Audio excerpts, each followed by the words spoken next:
dipersembahkan oleh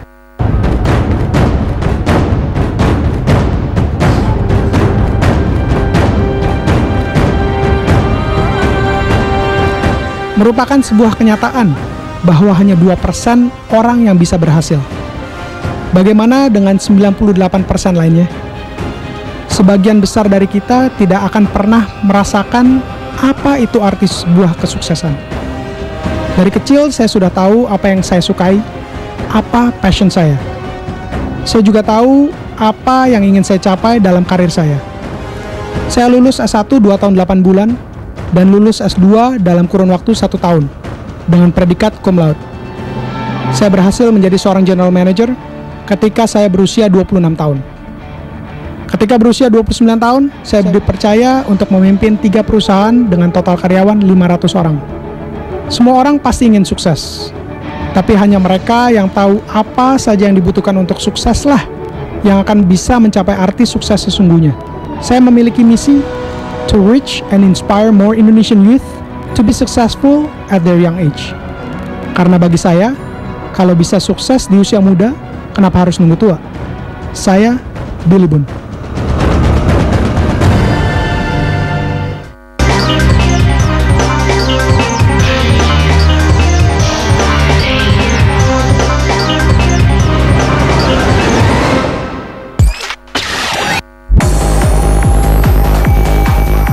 Pada umumnya, kebanyakan dari anak-anak muda, entah yang masih duduk di bangku kuliah, ataupun yang sudah terjun ke dunia kerja, hanya fokus untuk mempersiapkan jenjang karir yang lebih baik. Sebagian besar mahasiswa, pagi pergi kuliah, sore pulang ke rumah. Begitu juga untuk yang sudah kerja, pagi pergi ke kantor, sore pulang ke rumah. Terperangkap di rutinitas sehari-hari inilah yang membuat kebanyakan orang tidak sempat berpikir untuk berbagi. Padahal, berbagi adalah salah satu kunci sukses. Kok bisa? Karena semakin kita banyak berbagi, semakin banyak pula kita belajar.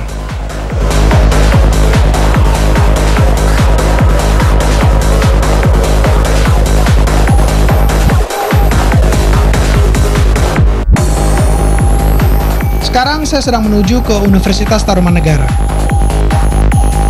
Di sana saya akan menemui teman saya, seorang arsitek dan developer sukses yang pada hari ini sedang diminta oleh alma maternya untuk berbagi pengalaman di depan para mahasiswa jurusan arsitektur universitas tersebut. Yoris, banyak orang yang mengejar kesuksesan tanpa memikirkan karakter yang dia miliki. Kalau menurut saya, kalau kita bisa menjadi orang sukses yang humble, selalu respect orang lain, dan nggak pelit dalam berbagi, why not? Fajar Rahman, CEO Wahana Group.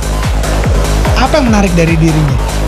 Dia lulus dari jurusan arsitektur Universitas Tarumanegara tahun 93. Setelah lulus, dia sempat bekerja di sebuah perusahaan developer selama 2 tahun.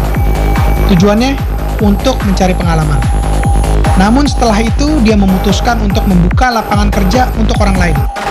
Inilah cikal bakal Wahana Group yang dia pimpin sekarang. Cermati nilai-nilai yang dia miliki di dalam memimpin perusahaannya. Lo kan sekarang ini, hari ini ya, lo kan dipanggil sama Untar untuk berbagi. Kalau menurut lo, bukan menurut lo sendiri, kenapa willing untuk hari ini datang ke Untar untuk berbagi? Lo kan di tengah kesibukan lo nih. Emang sharing itu penting? Jelas dong, kita namanya udah hidup dalam situasi yang namanya satu tugas kerja dan segala macam, sharing yang formal maupun yang informal. Terus siapa aja kalau kita bicara untuk keperluan kepentingan bersama gitu, itu perlu. Karena gue pikir kayak apalagi gue diundang nih tadi habis ada yudisium, ya harus sama para alumnus yang baru saja lulus nih. Kita sebagai seniornya alumni sini kita ajak untuk berbagi dengan mereka pengalaman kayak gitu. Tentu sangat berarti juga buat mereka ya yang belum pernah tahu masuk ke dunia yang nyata sebagai arsitek ya. Susahnya, gampangnya gitu kan? Di akademis dia kan dapat pelajaran-pelajaran aja.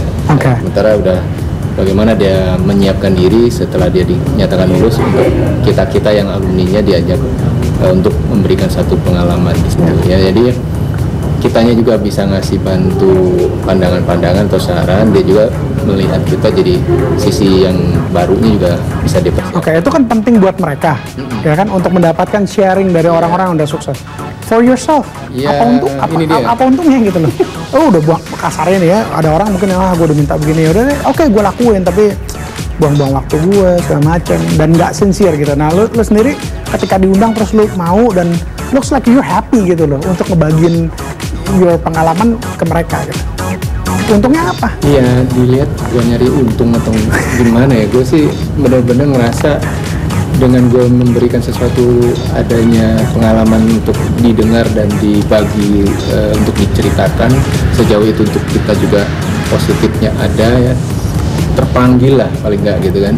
Dan Kebahagiaan yang nggak bisa Iya. diukur dengan uang ya. jadi nggak larinya ke materi ataupun uang kalau bilang tadi itu. Jadi sebetulnya diundang untuk bicara di depan mereka aja udah satu kebahagiaan.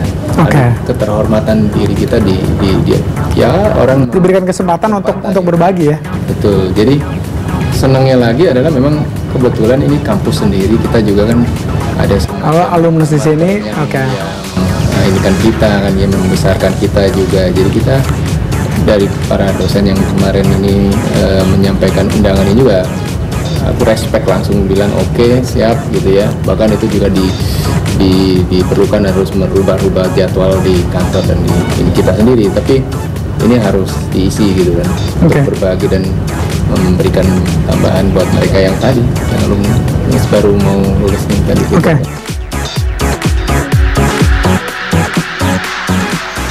Sharing itu penting. Yang menjadi pengalaman kita itu bisa menjadi guru yang berharga buat teman-teman yang lain. Sharing menurut saya sih penting ya, karena sharing itu dapat bermacam-macam bentuk. Bisa sharing terhadap keluarga, bisa sharing terhadap masyarakat, bisa sharing terhadap tamu. Tamu pun yang baru kita kenal, siapa tahu kita bisa sharing mendapatkan sesuatu yang baru pula. Berbagi pengalaman itu penting. Pertama ya bukan hanya untuk dia sendiri sebetulnya, tapi intinya sebenarnya semua orang tuh belajar di pengalaman. Nah, dia dengan berbagi pengalaman pun sebetulnya dia juga belajar.